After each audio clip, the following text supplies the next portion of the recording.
Warning: this video contains content that may disturb you and challenge your perception of reality. Ensure you're in a safe space before you continue. Hello and welcome to Charlie Ghostlight. I'm Charlie. Tonight we're going into 3 real-life stories that feel ripped straight from Final Destination. Narrow escapes, chilling coincidences, and death that refuses to be denied. These aren't urban legends. They happened. So sit tight, dim the lights, and remember, you can cheat fate, but only for so long. Story 1. The woman who survived 9/11. This story is about one woman who cheated death, but only for a while. Her name was Felicia C. Simeon, a bright, ambitious 26-year-old living in New York City in the fall of 2001. She worked in the South Tower of the World Trade Center, 78th floor, a mid-level executive assistant in one of those offices with the kind of view people dream about, and the kind of view that would become a waking nightmare. On September 10th, 2001, Felicia went home feeling a bit under the weather, a dull headache, a slight fever, and something else. Something she would later describe to her sister as a heaviness in her chest. Not quite pain, not quite fear, just a weight. That night, she had trouble sleeping. In her journal, which would later be found among her belongings, she wrote, "Had the strangest dream. The sky was grey, filled with smoke. I kept trying to run, but my legs wouldn't move. Something was pulling me backward." The next morning, September 11th, 2001, Felicia made a decision that would save her life. She called in sick. "Just one day," she told herself. "I'll rest, take some medicine, maybe sleep it off." At 8:46 a.m., American Airlines Flight 11 crashed into the North Tower. At 9:03 a.m., United Airlines Flight 175 struck the South Tower, the one where Felicia worked. She was sitting on her couch in her pajamas when it happened, her coffee still warm. The TV flickered to life with smoke, panic, screams. Felicia's building, her floor, the exact area she would have been in that very moment, swallowed in fire and steel. She should have died. She didn't. Felicia was never the same after that day. She developed a paralyzing fear of flying, totally understandable given the trauma. Even stepping onto a train station platform made her uneasy. She would flinch at the sound of helicopters, refuse to go above the 10th floor in any building, and suffer from vivid nightmares. Nightmares that, according to her therapist, often involved falling through the sky or being trapped inside an invisible box with no escape. Felicia's sister, Naomi, once recounted, "She used to say the sky was hunting her, that it watched her. We thought it was just her trauma talking. But now..."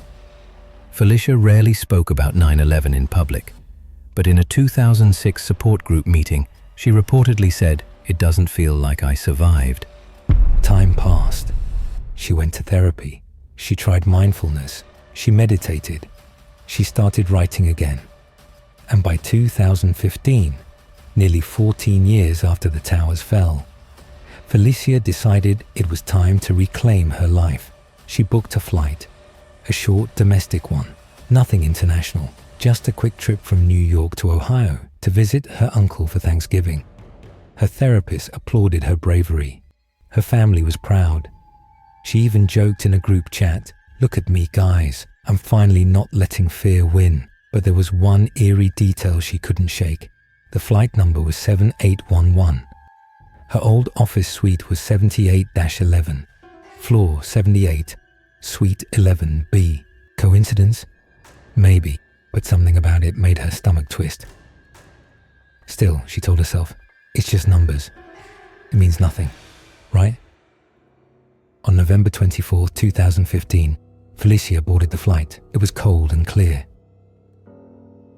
She even posted a selfie before takeoff, smiling, finally looking at peace.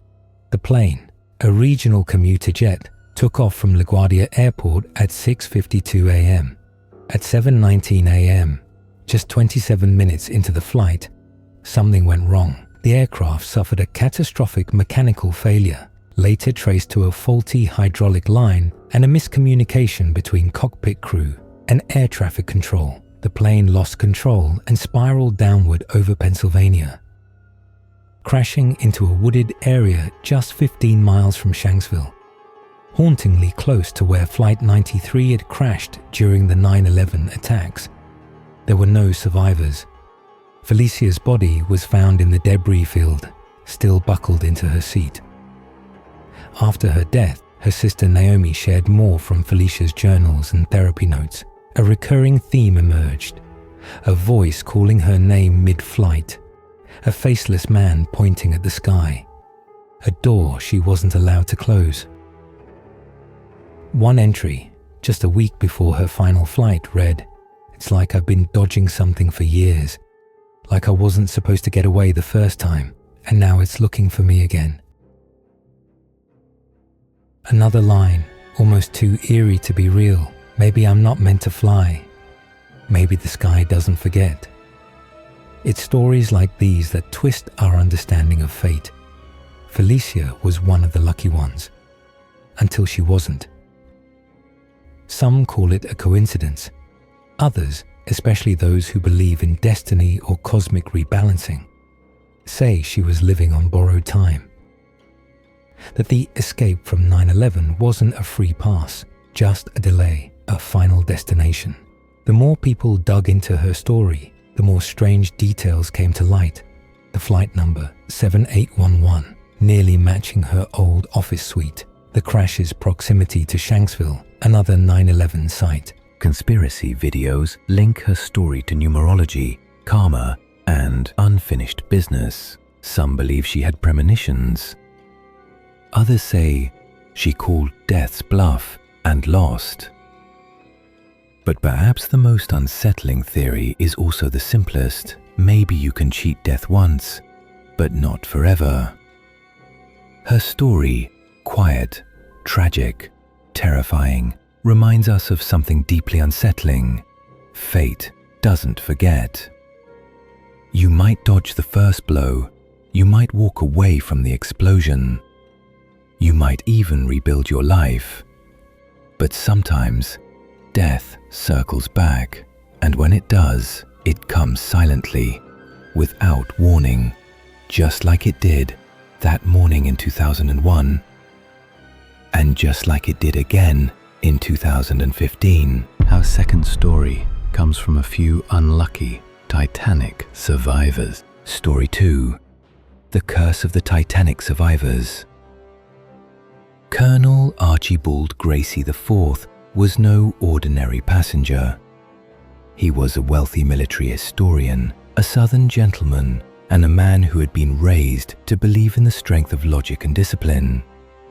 He boarded the RMS Titanic in April 1912, excited for a luxurious return trip to New York. But by the early hours of April 15th, he was clinging to an overturned lifeboat in freezing water, his body stiffening with every second. He would later write in his notes, "I shall never forget the cry of the drowning. It is the most haunting sound a human being can endure." Archibald was pulled from the icy Atlantic at the very last moment. He was one of the last survivors to be rescued alive from the water, unconscious, nearly frozen solid, and barely breathing. Most men around him didn't make it. The sea took them. It didn't take him.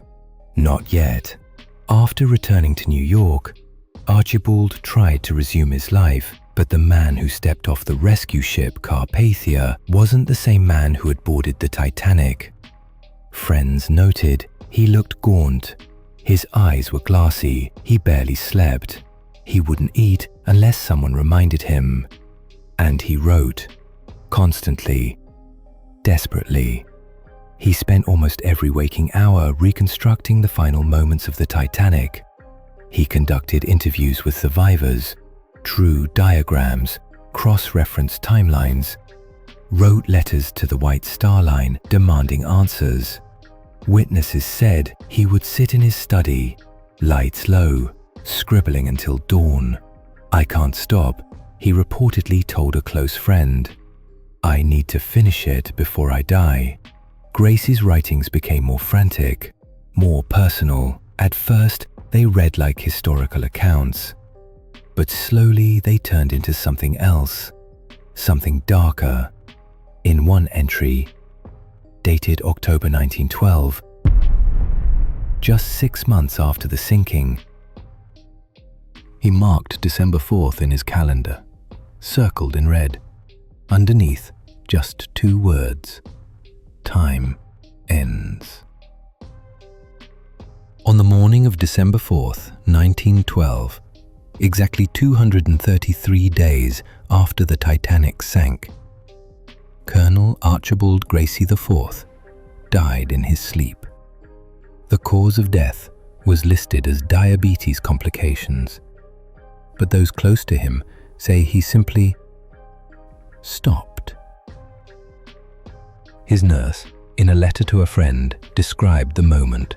He opened his eyes and whispered something we couldn't hear. Then he smiled, and he was gone. No struggle, just gone. His final manuscript was found beside his bed, completed to the final page, a first-hand account of the Titanic disaster. But the last paragraph wasn't about the ship. It was about him. I feel my purpose is fulfilled. I was spared to tell the story.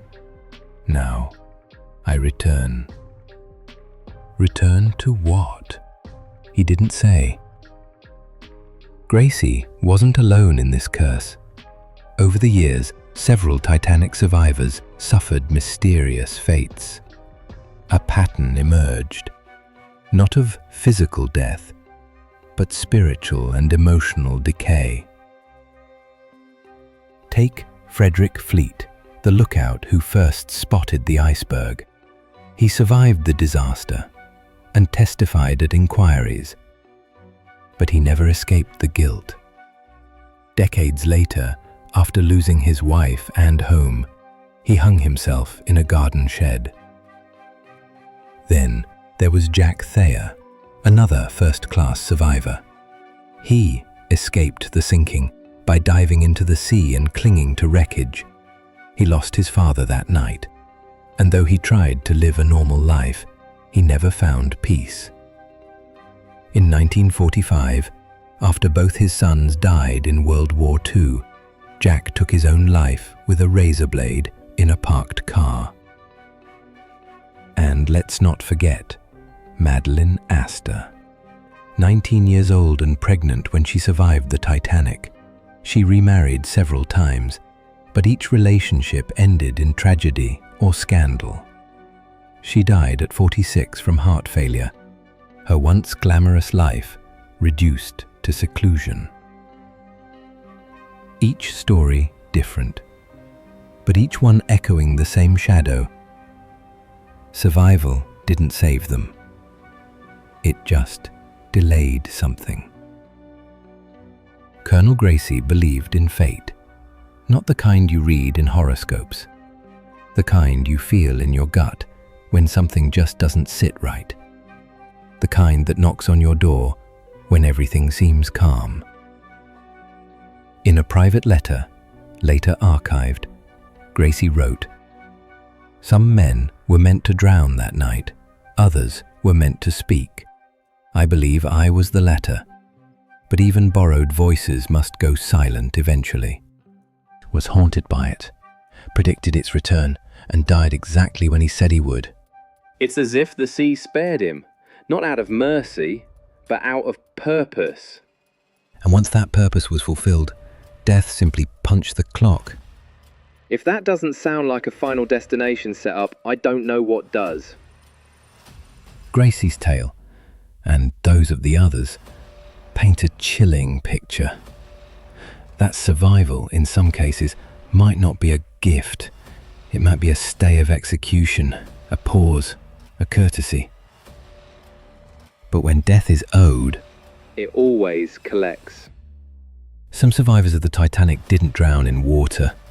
They drowned in time, in memory, in guilt, in silence. As Gracie once said, It is not the dead who haunt me, it is a fact that I am not among them. And maybe that's the most terrifying fate of all. Not dying in the disaster, but living just long enough to wish you had. Saved from the sea, claimed by something worse. In our third story, we will take a look at a man who dodged 2 mass shootings. Story 3. The man who dodged 2 mass shootings. This is the true story of Jason Dale Hunt, a man who outran fate twice and still couldn't make it to the finish line. Because if the first 2 bullets miss you, the third might not. He shouldn't have made it out. Not once, not twice. It started in Aurora, Colorado, on a summer night in 2012. Jason Hunt was a 20-something film student, obsessed with movies. Couldn't resist a midnight premiere, especially for something big like The Dark Knight Rises. He sat somewhere in the center row, popcorn in hand, excited like everyone else. But at 12:38 a.m., that excitement shattered. A man dressed in body armor entered through the emergency exit. He threw tear gas, then bullets. In the chaos, Jason dropped to the floor, crawling across sticky soda and blood-stained carpet. A girl just behind him was hit. A man to his right didn't get up. Jason didn't stop crawling to the fire exit. You didn't know how he got out alive, but he did. I just kept moving, he told a local news outlet, weeks later. Like something told me, go now. That was his first escape. Fast forward to October 1st, 2017. Jason had moved to Nevada. Different life, different dreams. He'd taken a job as a freelance audio tech, bouncing between small concerts, open mics and festivals.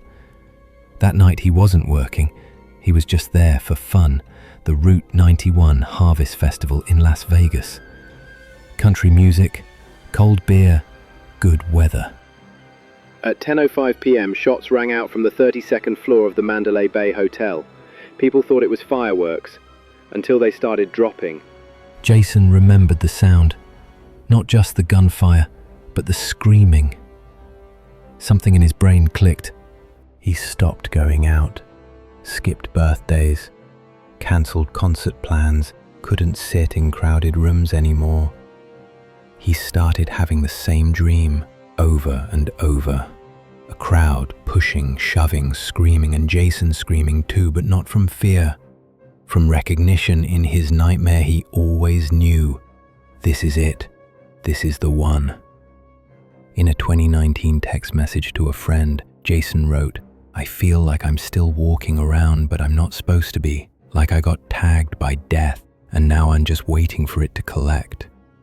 He called it his final ticket, told his brother during Thanksgiving dinner that he was marked. Everyone thought he was just dealing with PTSD, but Jason didn't think trauma was the enemy. He thought fate was. By 2021, Jason was slowly trying to live again. He had gone to therapy, meditated, got on meds. He even got a tattoo, a crow flying through fire with the date 10/01/17 inked just beneath it. His way of reclaiming power.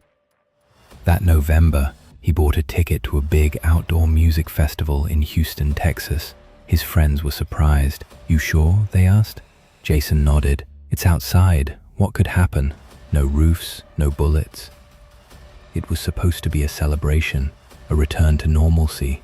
He texted photos of the stage, the crowd, and the lights. It would be the last thing he ever did.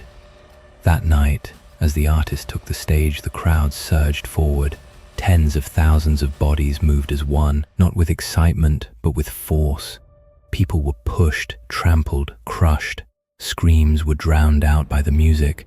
Jason was near the center. Video footage later showed him being lifted off his feet, completely surrounded. He was trying to turn back, but there was nowhere to go. Then the crowd pressed inward again, tighter, harder, relentless. People lost consciousness standing up. Some dropped and were never seen again. Jason was one of them. Time of death, 9:48 p.m. He was pronounced dead at the scene. The cause, compressive asphyxia. His lungs had literally been squeezed shut by the pressure of the crowd. Not a bullet, not a bomb, no attacker with a weapon, just people and gravity and fate. In his journal, which his sister later shared with local press, Jason wrote, "It's always in a crowd. I feel like I'll go down in a place full of noise, people cheering, then people screaming, and I'll recognize the sound." He wrote that 6 months before the Houston festival. He even considered not going, but something told him, if it's coming, let it come. It's tempting to chalk this up to coincidence, but then again, how many people do you know who've survived 2 mass tragedies and then died in a third? It's like Jason wasn't just a witness to disaster, he was being followed by it, as if death had tried to take him twice before, missed, and finally decided this time, and then stopped running. The final entry in Jason's journal was dated October 30th, 2021, just a few days before the music festival. It reads, "I've survived what most people don't, but it doesn't feel like I lived. I keep wondering if I walked away from the wrong tragedy, if I was meant to go back then, and now I'm just killing time." And time, it seems, ran out.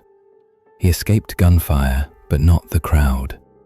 As I wrap up all Felisa Simeon's chilling tale, Colonel Gracie's slow spiral, and the haunted lives of Titanic survivors remind us, cheating death doesn't come without a cost.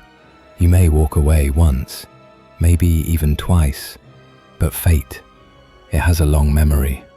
And when it comes calling, there's no bargaining, no running, and nowhere to hide. Thank you for joining us tonight.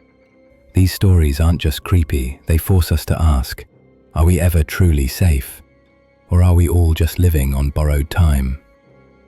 Make sure to subscribe and tell us in the comments, do you believe in fate or coincidence? Sleep well, if you can.